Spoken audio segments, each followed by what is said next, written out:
Yo. Welcome to another episode of Empire Jeff TV. I am your host, Empire Jeff, coming to you on a Tuesday night live from Los Angeles, California, home of your Los Angeles Dodgers, my Los Angeles Dodgers, our two-time defending champion, back-to-back World Series champion, Los Angeles Dodgers. Hope everyone's having a good night. Hope everyone had a good day.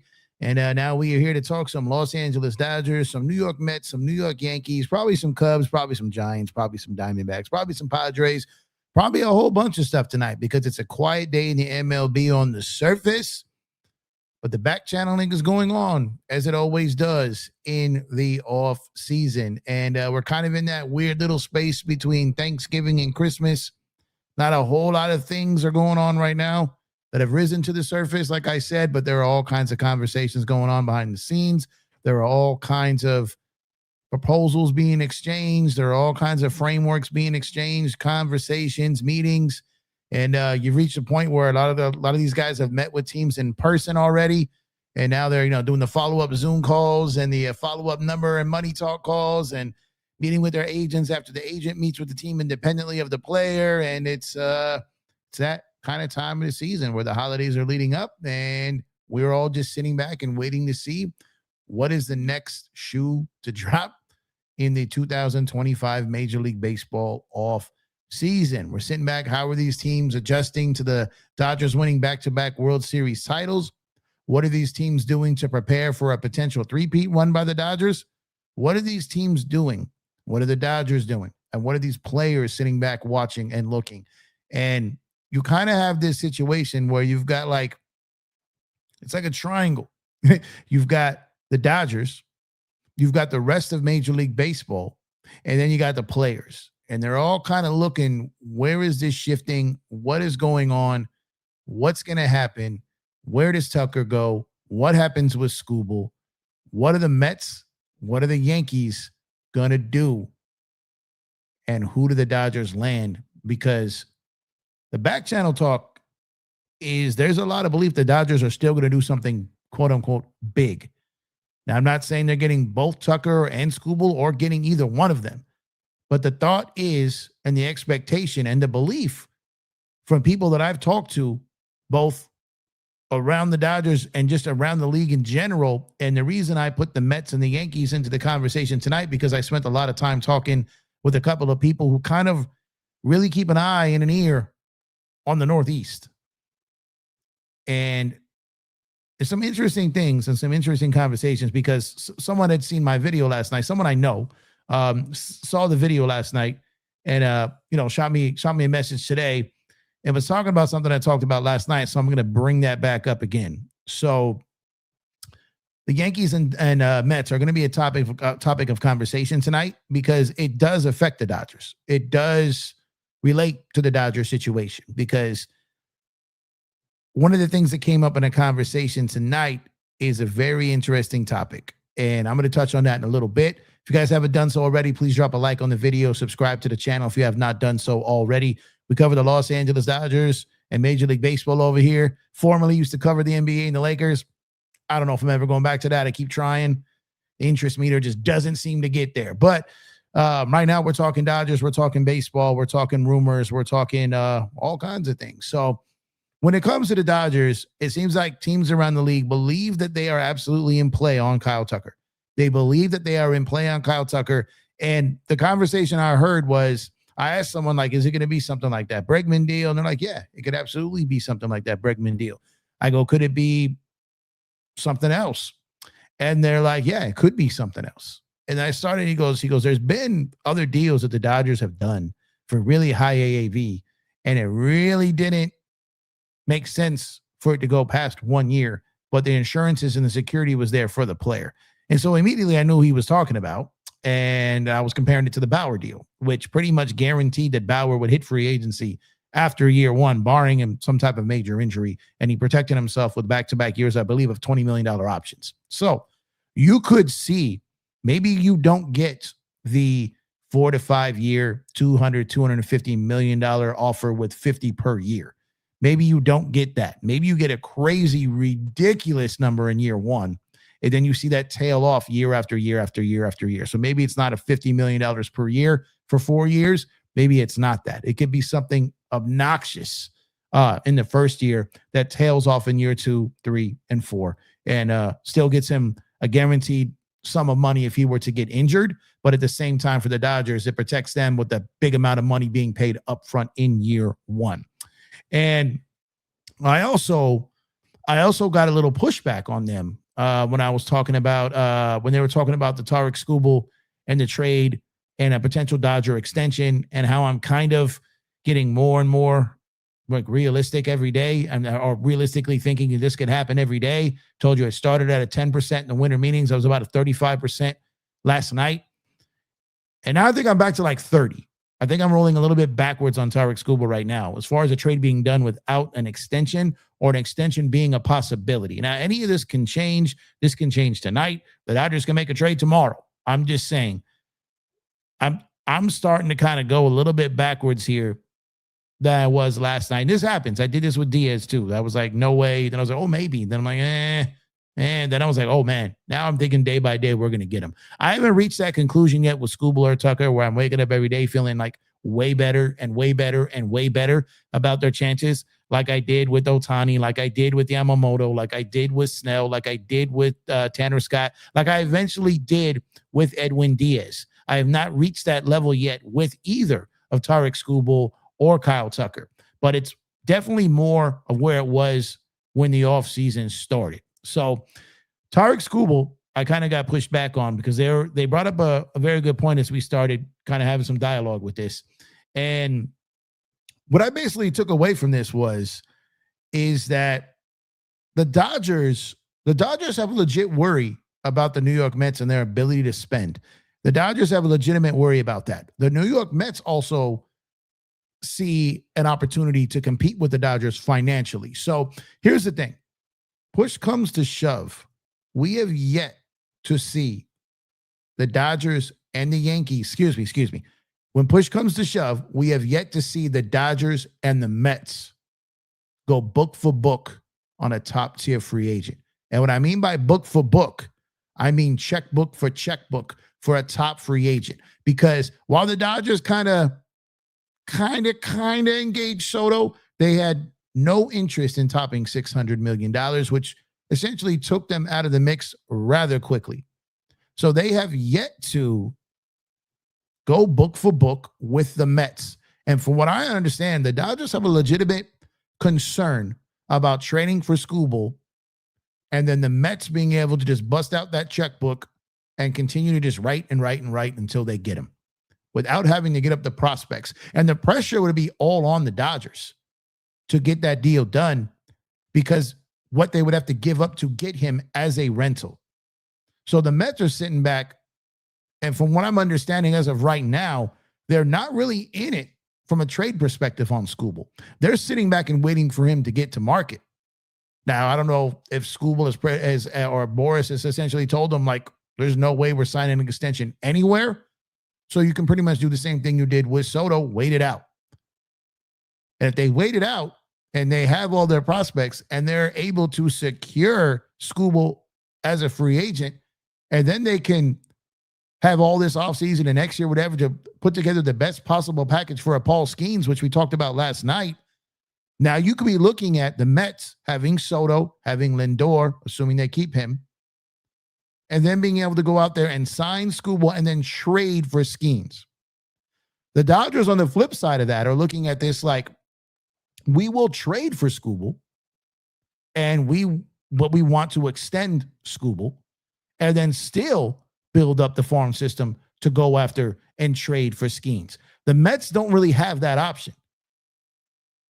So the Dodgers are like, okay, if we get outbid on the trade market for Skubal without an extension, and then we battle it out with the Mets in the offseason to sign him as a free agent, then still have assets to go out there and trade for Paul Skeens.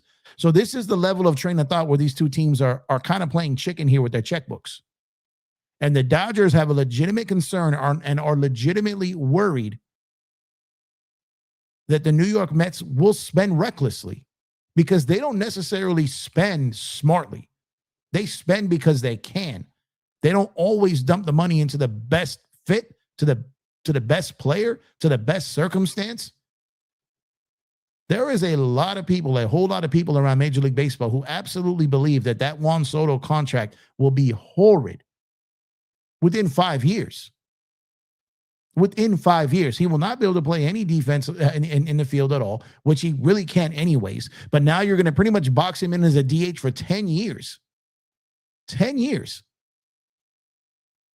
So it's a very, very, very delicate situation in the future when it comes to Soto and the Mets. Soto's an incredible player. He's going to be a Hall of Famer. If they can put the pieces around him, he can help them win a World Series. This isn't a bash Soto stream. What I'm saying is the Mets have a lot more pressure on them to get their moves right than the Dodgers do, because the Dodgers are coming off back-to-back World Series champions. They're going to be favored to win the three-peat. Matter of fact, with absolutely no moves being made over this last week, the Dodgers have gotten more and more and more as the favorite betting-wise. So the market definitely believes that the Dodgers are up to something else that's pretty big. Definitely believe that. And with that being said, the New York Mets are kind of sitting back, kind of positioning themselves, doing kind of Dodgers in 2022 moves in the postseason. It's kind of what it's feeling like. You know, they had a monster 2023, a monster 2024, off to a great start in 2025 when it comes to the offseason. But the New York Mets are sitting here like, we might just sit this one out right now. We had a big splash last year, one of the biggest splashes in MLB history. We're going to let some guys dip. We're going to let some guys walk out. Dodgers let Corey Seager walk. They let Trey Turner walk. Ended up okay for them. And remember how I said you're starting to see some of these teams kind of take a page out of the Dodgers book. We're kind of seeing that with Toronto. Maybe, just maybe, I don't know this to be true yet because they got to play this out. Maybe the New York Mets are taking a page out of this Dodger book too by letting some of these guys walk, not signing them long-term, not keeping Nimmo, not signing Alonso, not signing Diaz, and taking a page out of that Dodger book to sit back and wait for their guys. Now, are those guys Skubal and Skeens? We'll see. We'll see. We know that they were sitting back waiting on Vladdy. They were praying that Vladdy would become a free agent and that they could pair him with Soto. They were hoping and praying for that. And there was a lot of people at that time who thought that could legitimately happen. But then Vladdy went out and signed that contract extension with Toronto, which didn't seem likely after they went into the season without it. So shout out to Toronto for getting that done, because once they locked that in and got that done, a couple months later, the Blue Jays were on their way, made a run all the way to Game 7 of the World Series. So that's the Mets and kind of the standoff with the Dodgers. The team that always used to be the standoff with the Dodgers and win that standoff with regularity is the New York Yankees. And the New York Yankees, once again, are kind of sitting back, hoping to not have to go book to book with either one of these teams. They don't want to go checkbook for checkbook with the Mets or the Dodgers. They don't want to do it. They don't want to do it. And I'm hearing that the Yankees now are really viewing the Mets as a real threat for Bellinger. They're really getting nervous over there that they may lose. They lost Soto, they lost Williams, and now they may lose Bellinger to Queens. They legitimately believe that this is a possibility. So if you're the New York Yankees, and of your top 3 free agents, one of them just picked up the qualifying offer because his agent was probably telling him after back channel, like, look, these deals ain't out there for you. Take this qualifying offer. He took that. The Yankees didn't think he would take it. They took it. Then Williams walks for nothing.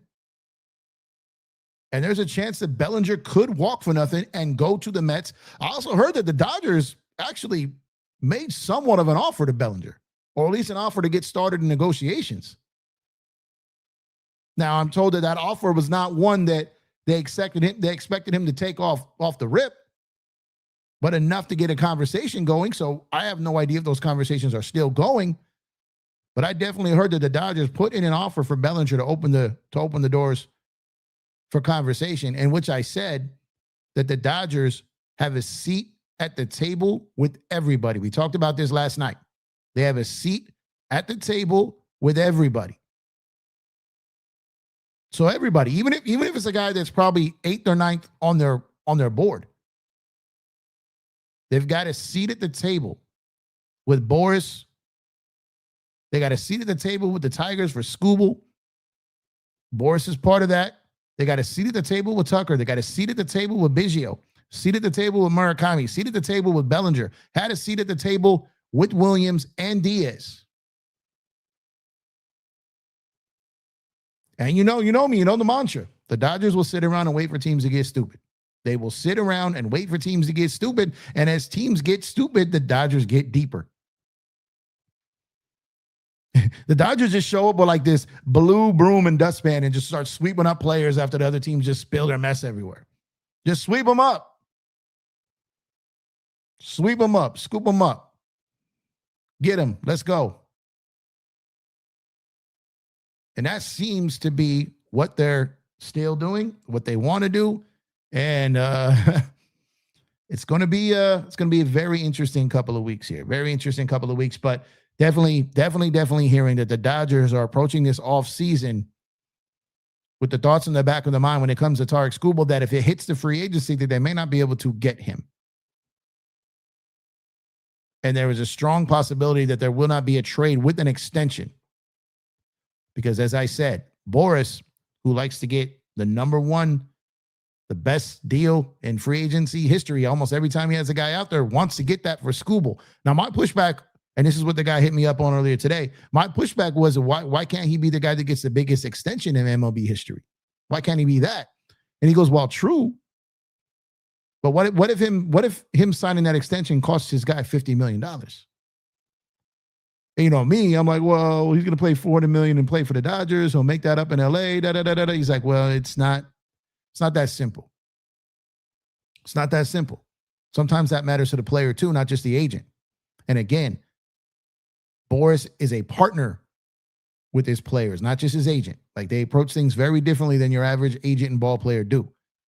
Most agents work for the ball player. When Boris and his players have a partnership, they're on the same page. They're on the same page. So I'm curious to see where this goes, but I'm very curious to see what and when the next moves are for the New York Mets and how this sets up. How does this go? I thought they'd be in on Suarez. Hearing they were, but Atlanta beat them out. So now they've been beat out. They beat the Yankees out on Williams, but they got beat out on Díaz, and they got beat out on Suarez. Now, what I mean by beat out is they clearly didn't feel like they wanted to offer more than they did. They could have got him. They could have outspent Atlanta. They could have outspent the Dodgers on Díaz. They chose not to. They offered just enough for Díaz to go back to the Dodgers one more turn and never look back. Never look back. And now you kind of know that it's probably why the Dodgers didn't go full out aggressive on Williams. They really didn't go full out on Iglesias. They didn't really go. They met with Suarez twice, I was told. And it was probably mainly as a kind of just fallback option once the other guys dried up.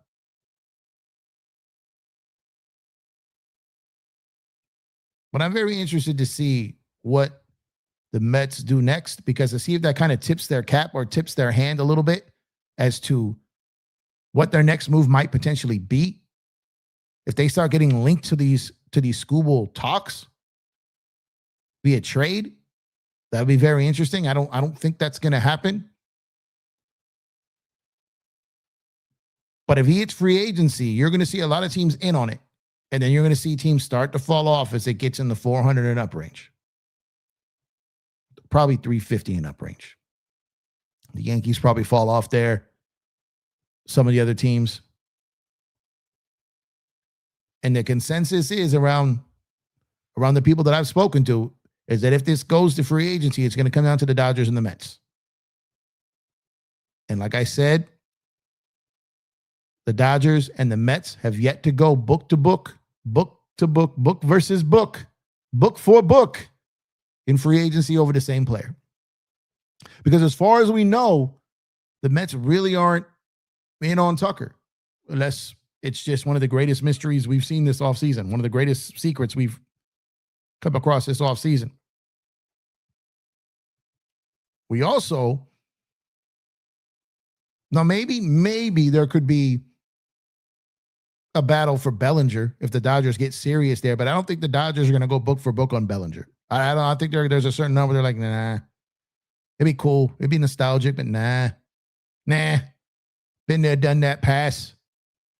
If his market collapse, we'll be right here again with the blue pen and the blue broom to swoop up when other teams get stupid.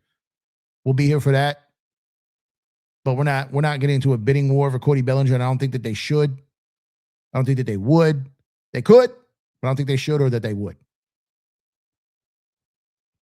So the Tucker thing, I think, is kind of the one that's really holding some things up, because I think this Skubal thing could go on a while.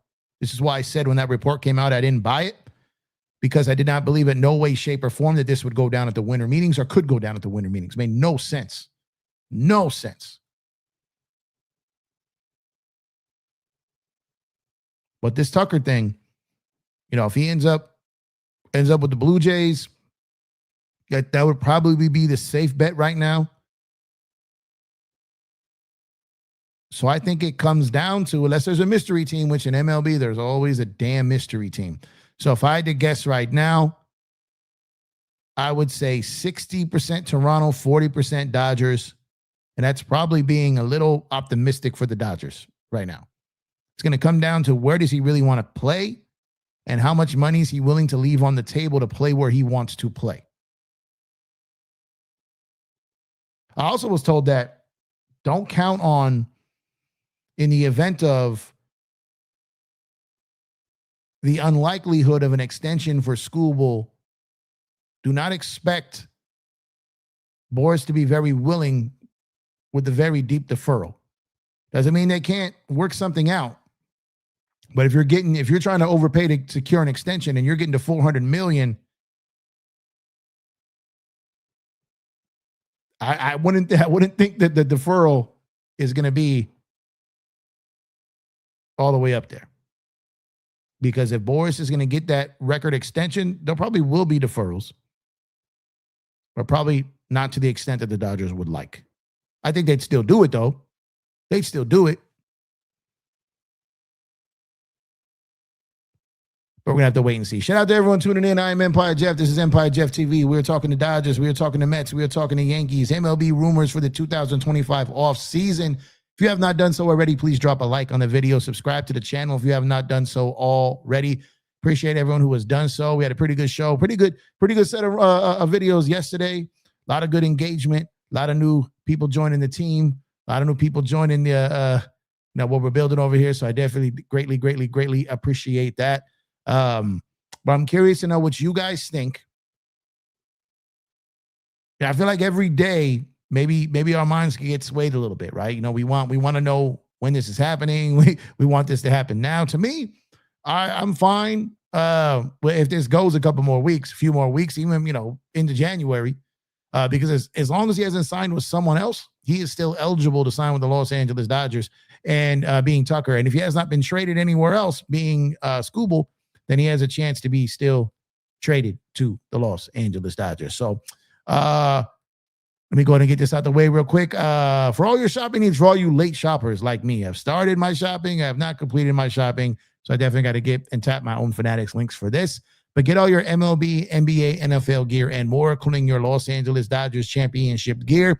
Make sure to use our link at Fanatics to get special discounts, and your purchase also helps support the channel. We've partnered with the good people at Fanatics, so when you order through us via them, they take care of us because we sent you that way. So great deals going on right now for the holidays. Great championship merch, whether you're getting your NFL, NBA, MLB, or great memorabilia as well. Make sure to tap that link to go in and get some of the greatest merch in the game to represent your team and your back-to-back World Series champions. So shout out to everyone. Joe, what's going on, Joe? Yankees and Mets have their thumbs up there behind. Anaheim. Yeah, so far they've been kind of quiet. I'm just waiting to see, are the Mets going to do something? Are they going to do something? Are the Yankees going to do something? And Sammy, what's going on? What's going on, man? the Yankees just can't do nothing, man. Like they can't do nothing. I think that there's gonna be something big that happens, and everyone's gonna be like, oh, okay, Cashman was working on this. Cashman was cooking. Or the Mets are or something's gonna happen, come out of nowhere. The Mets will be like, oh, Stearns and Cohen got it done. I don't know what that is for them this season, this offseason. I don't know what it is. I know all the talk of Fernando Tatis Jr. being traded has been kind of shot down, but I really think that there is depending on how the Padres play next season, if it's approaching the halfway point and they just have no shot at the playoffs, maybe they entertain it then. But I think next offseason is going to be the window where Tatis potentially could get moved. I mean, I'll never say never. This offseason, I just don't think it's going to happen. But I think the Yankees and the Mets are sitting back and waiting on that situation to see what can become of that. So I think there's some guys that might become available during the season, potentially heading into a lockout or after the lockout or potential lockout if there is one, where you're going to see kind of some of these big names, big money guys kind of move around the league a little bit, especially if the Padres get sold. The Padres get sold, those new guys may want to come in and clear the deck, get the prospects rebuilt, restack, and in 3 years or so, try to be in contention. So I can see Tatis being out of there. Rumors are they're already trying to trade Pivetta or Mason Miller. The Mets have been linked to that. So I heard that the Mets and the Padres have had numerous talks about numerous different packages. So the willingness for the Mets to let Diaz walk out the door wouldn't matter that much if they secure Mason Miller, which I've heard they're very interested in and are going after. And the Padres just have no starting pitching and they don't have a way to add a bunch of guys. And they may have to start moving on some of these guys that they gave up their top prospect for to get in Mason Miller. Daniel Barry, what's going on, man? Happy Tuesday to you as well. Hope you're doing well. He said, go Dodgers, search and destroy the mod god, the god of mods, the mod father, the best in the absolute business. Appreciate you, brother. Thank you for tuning in as always. Joseph says that hat is smooth. Yeah, man, any championship hat with the Dodgers in it is great. Haven't seen you on mine in a while. Go Lakers, go Dodgers. Craig, what's going on, man? What's going on? Hope you're doing well. Let me get out of everyone talking to themselves here. Let me skip that. Maybe Skubal for King, Kopech trade, switch teams, different team, the winner of 2026. I think you said this last night, but are you saying King Kopech? You're not talking about Michael King, but Kopech can't be traded because he's a free agent, unless you're assuming that Kopech signs there and then Skubal gets traded here.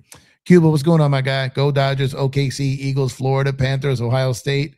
And now the bandwagon is part of the Knicks due to the in-season cup. Jeff, the bandwagon is making moves. Yeah. What up, Cuba? Yeah, the Knicks won that, huh? The Knicks have won the cup. The cup. What's going on, Drip Show? What's going on, Chris? The graphic god, man, the best in the business. Like I said, you see Mookie over this shoulder. We got Kobe over the left shoulder. Still got that limited drop over at legendsofculture.com. Called a little collaboration with Drip Show, man. The Ruining Baseball Collection, legendsofculture.com. Go check it out, man. We got some good merch over there. legendsofculture.com. What's going on, Ron? Appreciate you, brother. What's up with you, man? Hope you're doing well. We got OTC said we want Skubal. Oh yeah, we definitely want Skubal. But we want the Padres. We want I keep calling them. We want the Tigers, and we definitely want Boris to play ball and negotiate a damn extension, because without it, I think it might be a little bleak, man. I think it could be a little difficult to get a deal like that done if they can't agree to some type of extension. The Dodgers really aren't going to empty the clip, and that really does open the door for some other teams to come in and go after him as a rental. EmpireJeffTV, best two-way channel on YouTube. Thank you, Chris. Thank you. But I got to get back to covering both sports to claim that crown. Hope I get it before Christmas. What are you talking about? Just got your How We Ruin Baseball back to back. Oh, that's what's up. That's what's up. So I believe, I think everything that's been ordered to date when I don't think there's anything else pending. So I think everything, if you've ordered it, I think it should be on its way anytime soon now. So appreciate that, Search. You should be able to definitely get that before Christmas. Murakami news has been 0. Sounds like a Dodger sort of thing. It can, yeah. I mean, again, I think it's a little shocking how we're hearing now. Again, let me back up a little bit. When it comes to the Japanese players, you've got to be a little careful on the reports. The reports are that a lot of teams are viewing him as a prospect, right? But we also with the pitchers. I mean, Ema, we don't know. I think I botched his name. Ema. We don't know necessarily what those talks are like. The Japanese players, I feel like we know less and less about until it just happens. We could assume like someone is a very, very betting favorite, hoping that Murakami does indeed end up on the Dodgers, and because they're favored betting wise to get him. However, all it takes is for one team to say, okay, look, we think he's a prospect, but we're going to bet on him. And because he could be bang or bust. There's no if and or buts about it. I have no idea where he's going to go. I had the Dodgers as not in on him at all. When that report came out about how the Dodgers are favored to get him from a betting perspective, the odds, that was interesting because that leads me to believe that maybe someone in the know with a lot of money believes that. But until he signs somewhere, and I believe he has till Monday at 5 p.m., until Monday, we don't know. Could he end up on somewhere? And I don't think he goes back to Japan because I think even if he doesn't get the big money deal, I still do think that he's in the major leagues next year. I believe that. We will have to wait and see, but I do believe that to be true. Renee on Facebook said, when did Skubal get into the mix? So there started to be, so I got some little clarification on that. So apparently the Dodgers and the Tigers have had a back and forth kind of direct line of conversation, speaking on Skubal back to the 2024 trade deadline. So when they were in talks for potentially Crochet, when they were in talks potentially for Skubal, when they got Flaherty, when they got Kopech, when they got those guys, the Dodgers were thinking of doing something crazy, crazy big with either Crochet or Skubal. But the asking prices for both those guys were so crazy high at the time that the Dodgers just didn't step up to the plate, but they kept communications open. And as a matter of fact, they had the right of last refusal with the White Sox for Crochet before he was sent to the Red Sox, because the Dodgers and the White Sox have such a good working relationship. They also share their spring training compound or complex, whatever you want to call it, that they have a very good relationship. So they have pretty much had a standing one. They had one with Luis Robert Jr. all season too, kind of like the right of first refusal if they did move him. And they had that on Kopech, they had it on Robert, they had it on Crochet, they had it on Cease. And the Dodgers really only jumped on the one of them, which was Kopech.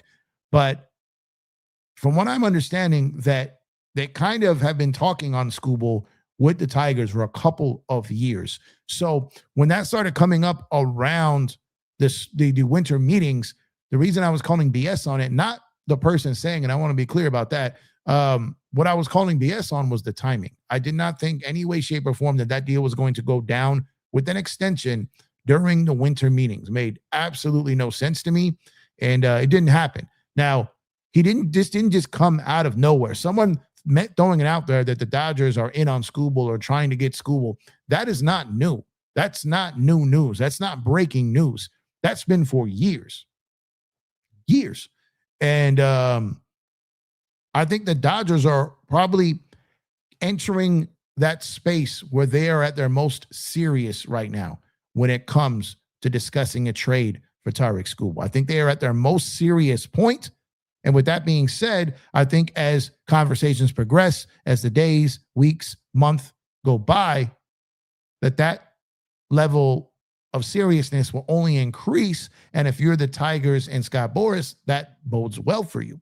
Now, at some point, the Dodgers will be like, this is too much. We'll bow out like they did last time with Skubal, like they did with Crochet. But I think this time They're a little bit more willing to go all in on it if it makes sense for them. Then the Mets, I think, will go all in even if it doesn't make sense. I think they will go ballistic, which is why the Dodgers don't want this to get to market. They don't want this to get to market. And I'm sure Skubal, in his heart of hearts, is like, look, I don't want to risk another injury or a potential down year. Like, I don't want to risk that. Not that he's going to have a terrible year, but you're coming off back-to-back Cy Young award-winning seasons. His stock may never be higher. His stock may never be higher. The Dodgers' obsession with getting a three-peat, potentially on the eve of a lockout, the chance to receive the biggest extension in Major League Baseball history, and a willing trading partner that has MLB-ready talent as well as a very deep farm system, this lines up. But will Boras bend the knee? Will he agree to an extension? Will he agree? What's that line? No need to worry. My accountant handles that. In this case, it's his agent. I do not believe that Skubal will overrule Boras here.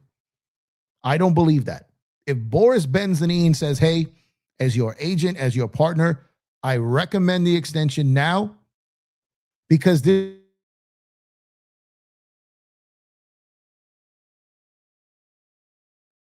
they have players that your current team would like to have.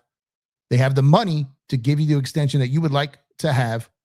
And this is a different scenario because of the pending lockout or the perceived pending lockout. This is the only way and only time that I see this as the window slightly being open to Boras doing an extension. It's because this little perfect storm that we find ourselves in this little thing of ours. This is kind of where we find ourselves right now, in a very, very weird kind of world.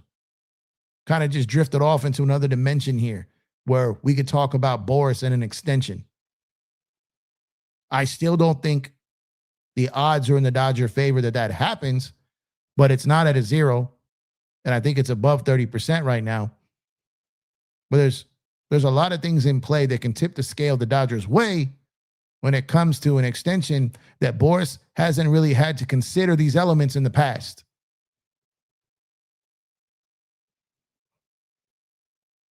That's all I'm saying. That's all I'm saying. Lakers Dodgers for life. What's up, brother? Are the Tigers really that stupid to let Skubal walk and get nothing in return, knowing he's not coming back? No, I don't believe that they will let him get to free agency. My stance on it is, if you're the Tigers, you could still get a very good deal done around the trade deadline, and you can get your team into playoff contention. And if you make a trade with Major League ready talent and prospects at that time, you still have a chance to get into the playoffs. So there's no gun to the Tigers' head right now. There's no deadline looming. The deadline is July 31st. So they're way, way, way away from that. We're over 7 months away from that. There's no gun to their head. There's no rush. The only thing that hurts the Tigers is the Dodgers backing out. That's the only thing that hurts the Dodgers. And hurts the Tigers. And I don't believe the Dodgers back out until they believe there's no deal. I don't believe they back out until they believe there is no deal. The Dodgers don't negotiate with emotion.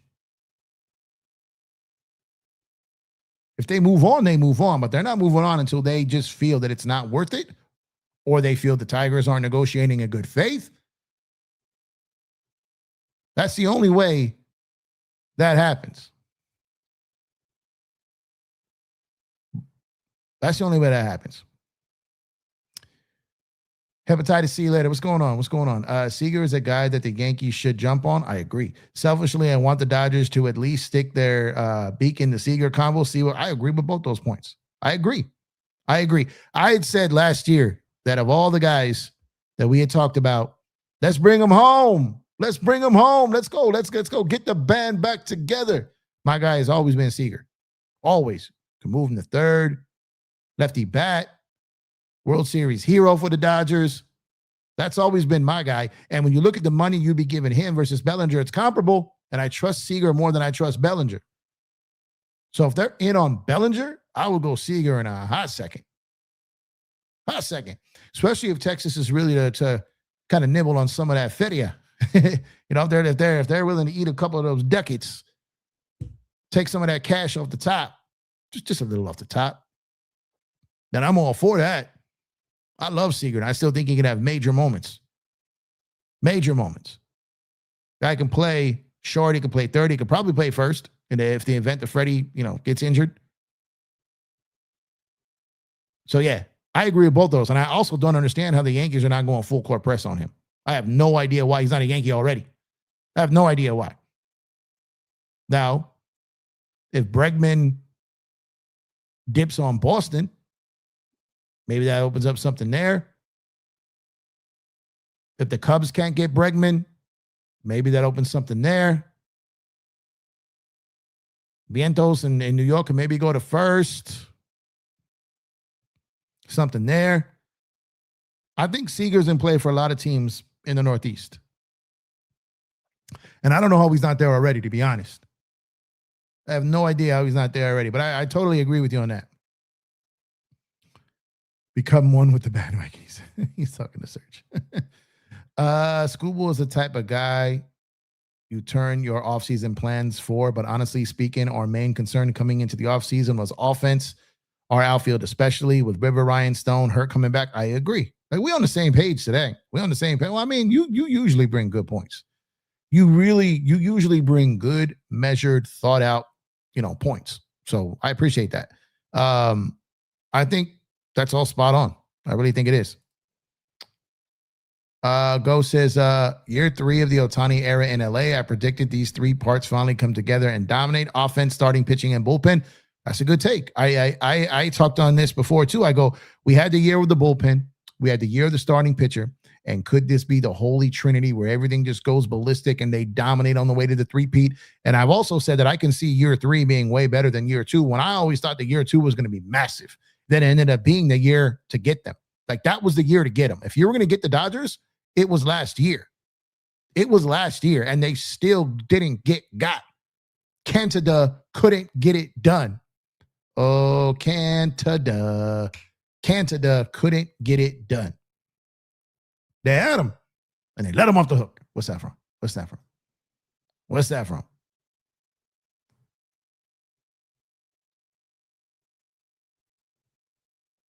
Gid says, Dodgers should offer Kyle Tucker 5 years, $225 million.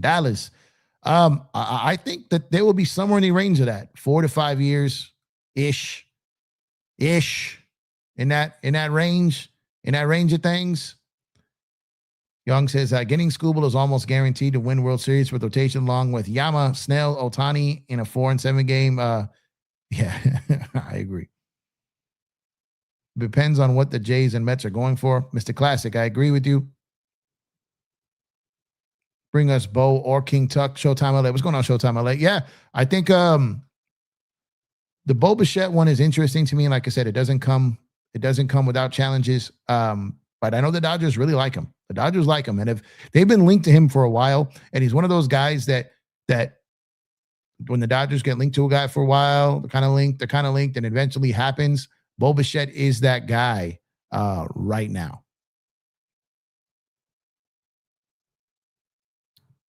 Mr. Classic says the Mets are not happy with Soto's contract, so don't think the Mets are going to try and win. Tucker at $400 million. I just don't know if he's getting $400 million is what I'm saying, but I agree with you. Good thing is, even if you trade big pieces for Skubal, you can always address your outfield, the free agency, to not trade more prospects, right? It is. Every night there's some crazy police activity in the last week. Helicopters, this is a whole, I don't know what is going on out there. I just saw the light, they do a spotlight at the helicopter. Whoa. Craziness. Let's see. So that means it's down to Jays and Dodgers for Tucker. That's what it feels like. Always be aware of the mystery team in the MLB. Always. Tucker will be a Blue Jay or Dodger. That's what it feels like right now. That's what it feels like. I just don't think the Yankees can or will. They can. I don't think they will. The Mets, I just don't see it right now. Haven't heard anything about that. Boston just doesn't seem willing to spend long term. And if they're going to offer a similar Bregman deal, why would he choose that over the Dodgers? The Cubs seem to be kind of out of him from the get-go. I never understood why the Giants never got in on this. To me, this had the Giants written all over it. Posey just ain't getting off his ass. I don't understand what the Giants are doing. I'm not a Giants fan. I'm a Dodger fan. But when I'm seeing teams who have very wealthy owners, the means to sign players and just sit on their hands and then cry about what other teams put the money back into their teams and their fan bases cry. What's going on? Don't care. What's up, Jeff? You back on the grind? Seeing you stream more. Yeah, I appreciate it. Yeah, you know what? I've had some time. And last year I did not have a whole lot of time. And in especially the last 3 to 4 months, very, very limited time. I'm still very busy, but I've been getting home a little bit, getting settled, getting things done, and kind of freeing up my time slot, like being kind of done with everything by around 8:30.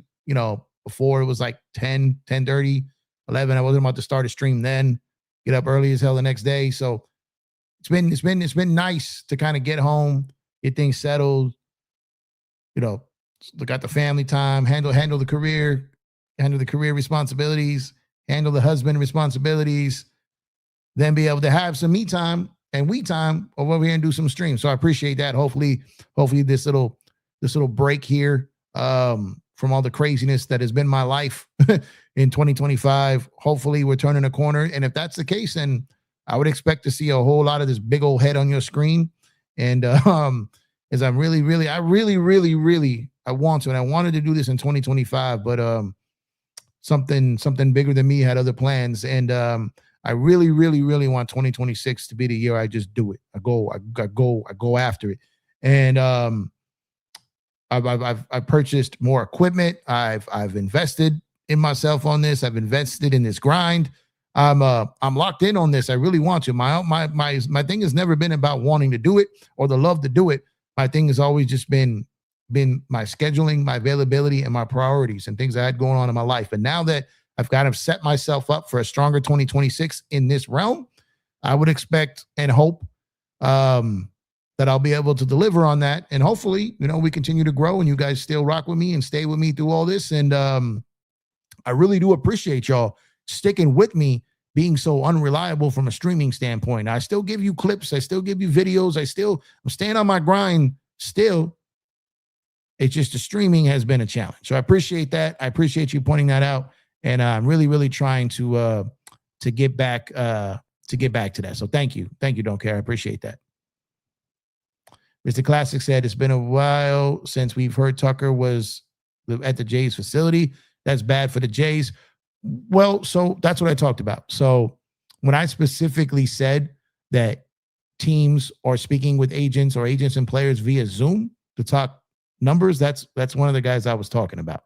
So you go, you visit the facility, you go, you check it out, you get a feel for it, you see what's what, you meet face to face, because it gets a little awkward when you have free agency meetings and you just never meet the people, especially a guy of that stature this year, the top quote unquote position player, free agent, right? And if you didn't go meet them, then the Blue Jays are going to feel like, we're going to give potentially $400 million to a guy who won't even come see us. So he went out there, and for all we know, it's been once.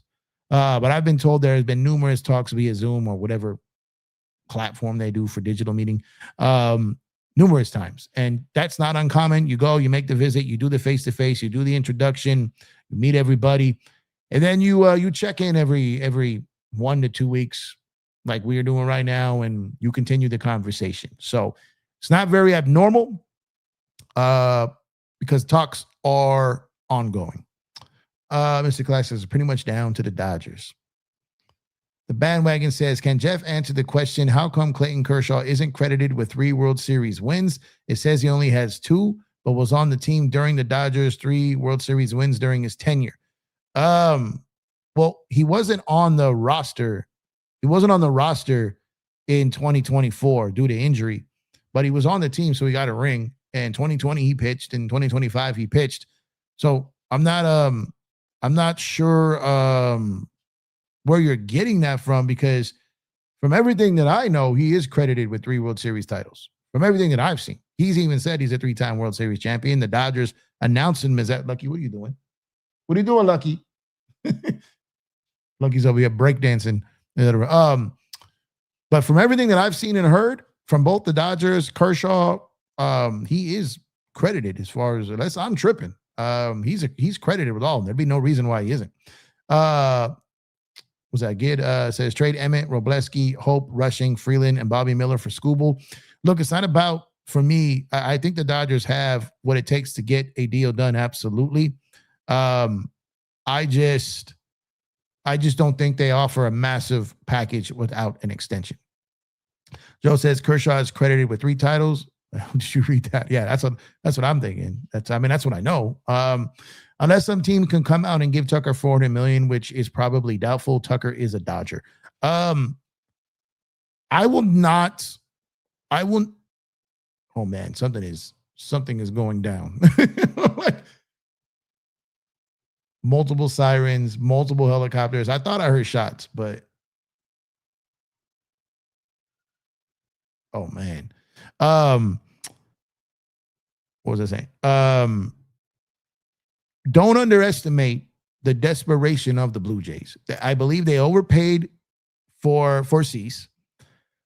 So I believe they will overpay for Tucker. They will probably be the team that offers the most overall money and overall years.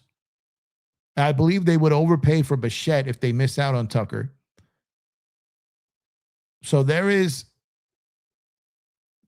the conversation that has to be had of don't underestimate the desperation of the Toronto Blue Jays, because I think that's an absolute real thing. I think that they are, I don't want to use the word desperate, but I feel like they've got to try a lot harder and spend more to get players to go to Canada. To me, it's just a real thing. Hepatitis C letter said Snell done in 4 years, Freeman done in 2 years, Teo done in 2 years, Glasnow, Diaz, and Scott done in 3 years. Trying to done next year. All the money projected to come off the books looking clean. Yeah, man. That's how you run the books. That's how you run the books. You got the Dodgers have the cleanest accounting in the sport. They got the deferred money, $1 billion in deferred money, but it's no big deal. It's no big deal. It's just over there chilling. It's over there chilling. People love to not bring up the fact that $680 of that billion is Shohei Ohtani. I mean, when you're 68% of the number is one player, they conveniently leave that out though, right? Conveniently leave that out. That once-in-a-lifetime player with that once-in-a-lifetime contract, just leave that out. That's cool though, because we know what it is. Probably didn't update it.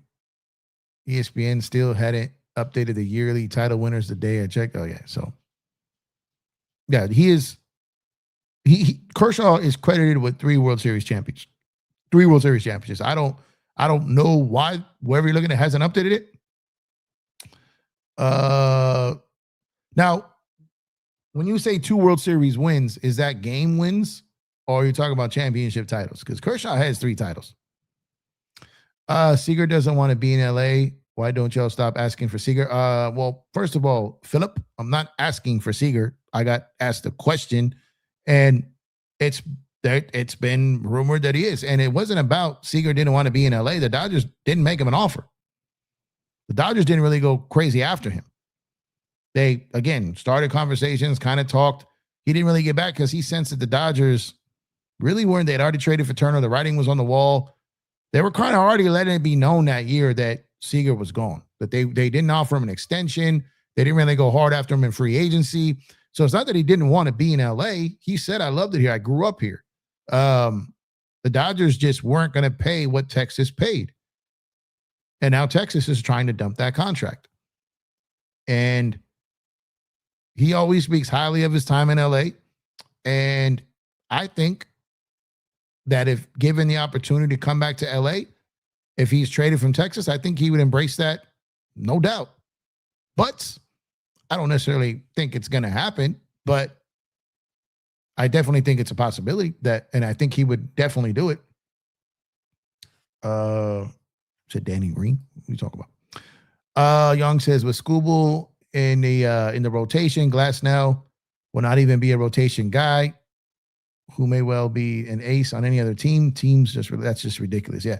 I mean, no, he'd be in the rotation because he'd be giving up Sheehan, and yeah, he would be in the rotation for sure. But I get what you're saying. Skubal, Yoshi, and Snell, and you're down 3-0 before you can blink, says Showtime LA. Facts. What's going on, Aaron? Appreciate you, brother. Hope you're doing well. Thank you for tuning in. Appreciate you. Let's go to Trayvon. What's going on, man? Jeff, you had a choice to sign Tucker, or would you get Seager? Tucker. I go Tucker. Just was he 29? He fits the more of a need of what you need right now of a corner outfielder. And but again, it would be maximum of like 4 years. Bichette is young enough where he can take 1 year deal and not really have it impact how other teams view him. Next free agency, 27 years old. Isn't he 28? Is he 28 or am I tripping? Get to the chopper. That's funny. What's going on, Aiden? Yankees fans here, in my opinion, the Yankees aren't really that good of a team. They are good on paper, but they aren't. That's what we talked about this numerous times because it really feels weird and odd and strange to see the Yankees kind of go out like this, right? And kind of how they are right now. This doesn't feel right. Doesn't feel right. Again, I'm a Dodger fan, but I like when the Yankees are good. I love seeing Yankee Stadium come playoff time. I'm not a Yankee hater. I'm a Dodger fan, but half my family's from New York and the other half is from out here in LA. Well, not necessarily. It's LA, New York, Kansas City. But some of my dialect is all screwed up. But I love watching important Yankee games. I love it. Absolutely love it. I don't understand. Well, I do understand, but I understand why kind of where they're at. What I don't understand is why they're not doing something like the Lakers did to try to figure out of it. Bring someone in to be the bankroll. The family still owns majority, and then you got that person's bankrolling you because they got the right of first refusal if and when you sell the ball club. Bring in someone with pockets. Not that the Yankees don't have pockets, but they can't compete with Cohen and Guggenheim. Like, it's the Yankees. You need to get an influx of cash flow over there. And soon.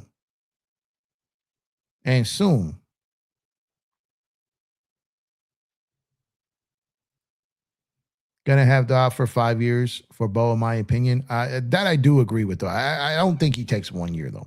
He's young, but definitely not a 1 year guarantee. He's probably going to want kind of, again, like a Bregman deal. These guys are no way taking 1 year deals.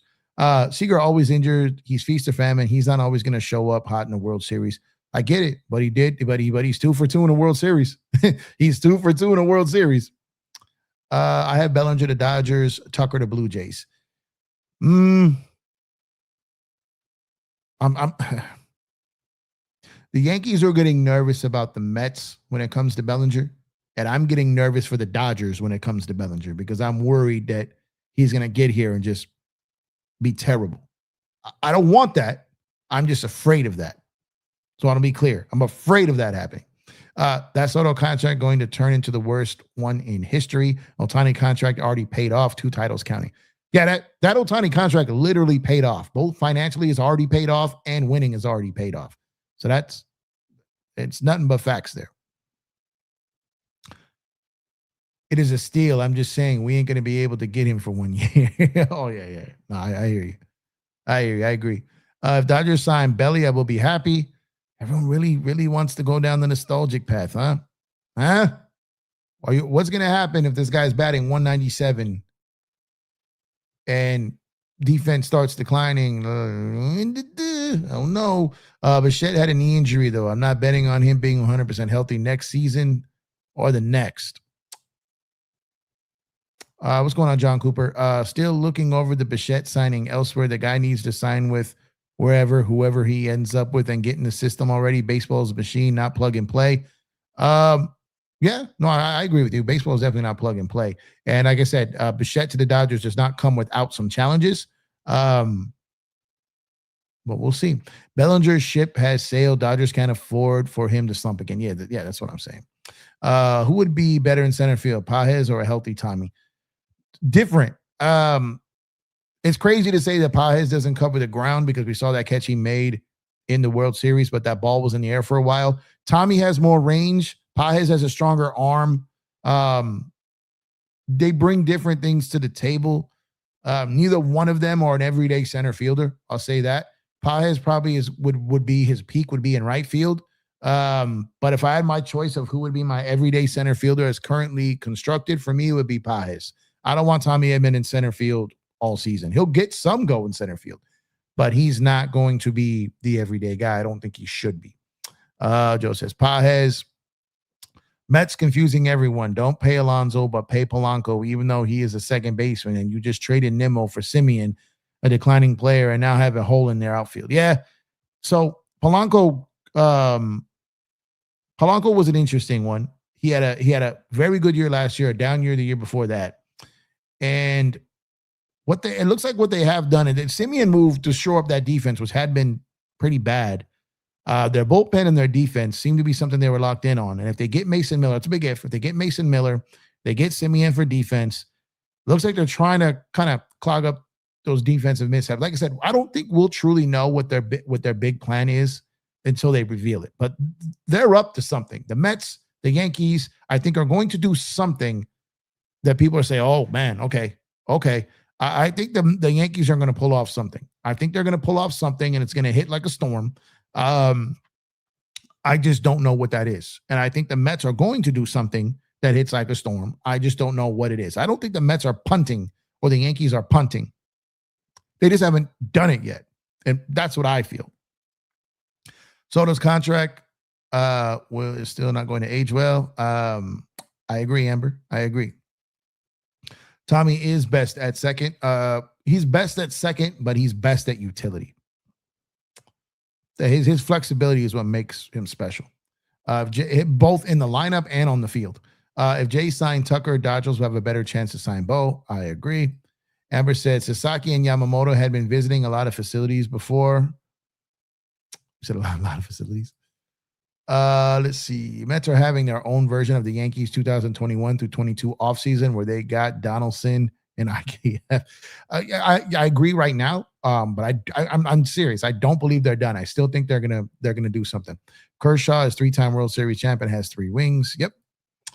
I think he is referring to Baseball Reference. They don't count players' chips unless they were on the World Series roster. Yeah, Baseball Reference, which is true. They alter things differently. Like there was this one play. Oh man, it's in my mind right now. Who was that player? There was a San Francisco Giant who hit a ball that they called a ground rule double, or called it a single. Well, I don't remember what it was. And he went to first base, and they brought in a pinch runner. They reviewed the play, reversed the call, called it a home run. And because the guy who hit it came out of the game, the pinch runner had to run around the bases and score the run. So the guy who hit the home run, Major League Baseball does not accredit the run to because he had already been checked out of the game prior to the ruling, which is just weird. And Major League Baseball and every other site credits the pinch runner, as the guy who scored the run. But Baseball Reference refuses to align with Major League Baseball's ruling on that. So they accredit the run to the guy who hit the home run. So Baseball Reference, you got to be a little careful with because it's not law. They bend the rules to what they feel it should be, not exactly what Major League Baseball accredits, which is crazy. Who was the guy that did that? It's driving me nuts right now. I got to find that. I think it's because of the injury. Yeah. Highly doubt that even with desperation. I still can't believe Dodgers signed Díaz for 3 years. 100% overpaid for Cease. If Tucker is smart and his work ethics and preface is going to stay the same for years, I would much rather stay in LA apart from his salary. He'll get tons of endorsement money. Yeah, he will. I don't know if it's going to make up the money that would offset from Toronto. Not saying it'll happen, but if we get 2024 Scott and Trinan, the pen is the best in baseball. The upside, I don't know about Trinan. I need to see it to believe it, but I'm 100% convinced. I 100% believe that Tanner Scott is going to have a monster bounce back year. It says titles. Diaz wanted 20 per.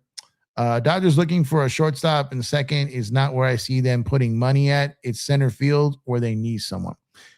I agree, but I think the Dodgers, like they do with their front office, that if a former GM or president or whatever becomes available and you don't have a GM or president role, the Dodgers have this thing where they just sign the best people and figure out what to do later. So they could very well go out there and sign a Bo Bichette and then just figure out what to do later. It may not be to a lot of people's liking, or they may not make sense to some people, but that's kind of what they do. They're not going to punt on a guy that could be a stud for them for 4 or 5 years or 6 years, whatever it is, because they don't necessarily need him right now. Again, they've got to think about this whole Ohtani run. And that's how they're approaching these free agents. I'd rather have players who want to be on the Dodgers and have hunger for winning than players like Soto, who is just there for the money. He ain't even a clubhouse guy. Agreed. That's why Jeff is light-skinned. Yankees haven't been that free agent bully since 2019 when they bullied us away from Garrett Cole. Right. That was the last time they bullied us. And like I said, they used to be the team that we went book for book with. Checkbook for checkbook. We tried.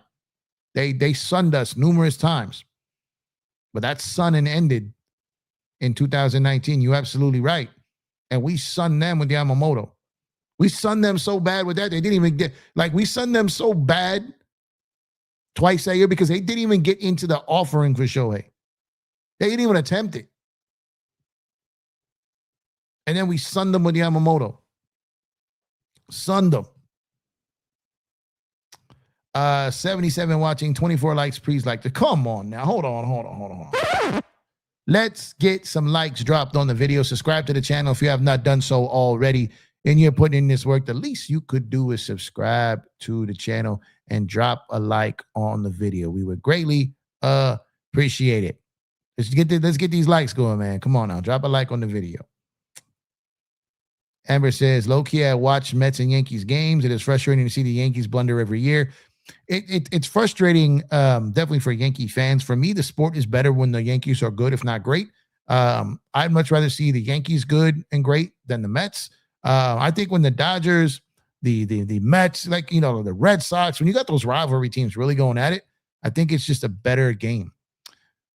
What's going on, Stephanie Can't Curry? I like Bo, but if Tucker goes to the Jays, I can see something with the Dodgers or vice versa with Tucker. Absolutely. Let's see what you're doing, Serge. Let's see. Yamamoto is only 25 or 26 and is not yet even in his prime. Facts.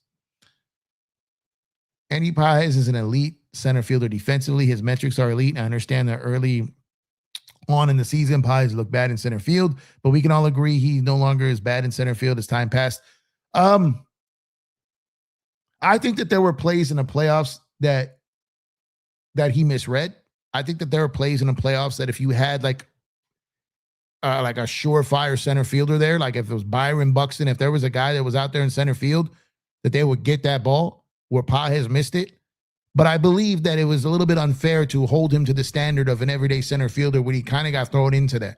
I think next year, he gets a whole spring training work in and he gets all preparation for it, and coming back off winning a championship, that play he made in Game 7, I think there's a chance that he could become a very good center fielder, but I don't believe that he will ever be elite in center field. I think he could be elite in right field. That's just my personal opinion. Bellinger either to the Mets or the Yankees. I really don't have too much confidence in Belly right now. The way, he way too inconsistent. He looks like a New Yorker anyway. I agree with this. What's crazy is the only thing that is blood red in Andy Pajes' savant page is his outs above average in center field, arm value and strength. His offense is what people should be cautious about, in my opinion. So his offense needs to be concerned about for an entire season, right? That's the thing. I think people don't realize that this was his first full season in Major League Baseball. He had a really good year, but he had some really bad droughts. I mean, the power is there. He had moments where he looked absolutely great. I think that just being his first full year in the majors, playing center field, I think Andy Pajes has dealt with a lot last year that I think people aren't really giving him credit for. And I think that coming into next season, his second full year in the majors, I think we're going to see a potential further breakout from Pajes at the plate. I really do. Do you think Dodgers will end up signing Phillips by talk about will they sign Phillips? Yes, I do believe they're going to bring back Phillips. I do. That bullpen looking good. Brock Stewart, Diaz, Scott, Vesia, Henriquez, got it all hurt. Trinan, I guess he bounces back. Dryer and Phillips soon. Yeah. Hey, health is wealth, y'all. Health is wealth. People act like the Dodger bullpen was ass all year. They weren't. They started the year great and they just burned out. They burned out. If the starters can stay healthy and not miss 75% of the season and give the Pentons some breaks, I think that's what they really need. They just weren't healthy from a starting pitcher perspective. And then the bullpen got unhealthy and then just worn down. And forgot Banda. Yeah. Banda. But that 1-2 punch with Scott and Diaz, and what makes it more better is one is a lefty and one is a righty. Yep. I think it's going to be crazy with those two. Cohen said Ohtani didn't even give them a call. I'm assuming he did the same with the Yankees, wanted to be no part of NY. Yep. Yeah, Will Klein. Well, Will Klein looked great in game 3. He was a dog out there. I want to see what he does with consistent relief work. Got to see that. I low-key like the Mets pre-Soda era. That seeing Alonso and Nimmo in a different uniform feels so wrong. However, Diaz looks good and felt right wearing the Dodger uniform. You're right. Yeah, the Mets letting those guys just walk for nothing just leads me to believe there's a bigger plan in place. Oh, yeah, how can I forget about the GOAT Klein? I think at least 3 in a row. I just hope Pajes improves his offensive metrics. I have James Outman PTSD. The metrics to Outman's 2023 is eerily similar. Man, I hope it doesn't go the same way. I'm gonna tell you this though. Those Cubans are built differently. Yeah, I think Pajes is gonna bounce back nice. Which Dodger prospect could be next rookie of the year if not traded? Rookie of the year, I don't know if anyone's going to get enough playing time to win rookie of the year in any time soon. I just don't see a guy playing enough games or getting that much exposure to win rookie of the year right now. Dodger bullpen has thrown the most innings the last 2 years. Can't tax him that much. Facts. Yes, more love from my boy Pajes. I believe Pajes would improve in time. Pajes is a team player. Absolutely. I concur with you. I concur and I agree. But yeah, again, I think the Mets and the Yankees are going to be active. I think something is still coming. I still think they have a chance to drop a bombshell on us. I don't know when it's going to happen. I don't know who it's going to be, but I think there's something is going to happen. Do the Mets go completely crazy from a blow-up perspective and trade Lindor? Because if they do, what they get back for him, pay. You got to really pay attention here. You got to really pay attention here, because if the Mets are committed to a punt year, which I'm not saying they are, but this is very important to pay attention to. And remember this, if this comes to fruition, if the Mets have committed to a punt year or punt stretch, they got the guy in the bag already in Soto. He's signed for forever. All right. If they start punting, they let Diaz walk. They traded Nimmo for a guy that's less years and going to be off the books. Let Polar Bear walk. If they move Lindor and they start stacking prospects, I'm telling you, I think the Mets want to be in play for Skubal and Skeens. I think they anticipate having to battle the Dodgers out one way or another in that scenario. So if they start to move some MVP level players like Lindor, and they get a guy back that can, play right now for a year or two or help them, but not to Lindor's standard, and get some really, really top high value prospects, then they're in the game. They're in the game for Skubal and Skeens. So keep a lookout for that. Keep a lookout for that.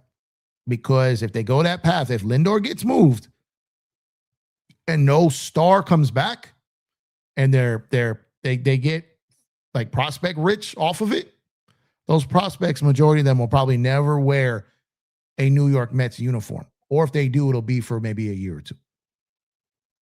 So be on the lookout for that, because that is a very real possibility. And if the Mets go down that path, things are going to get interesting. Very interesting.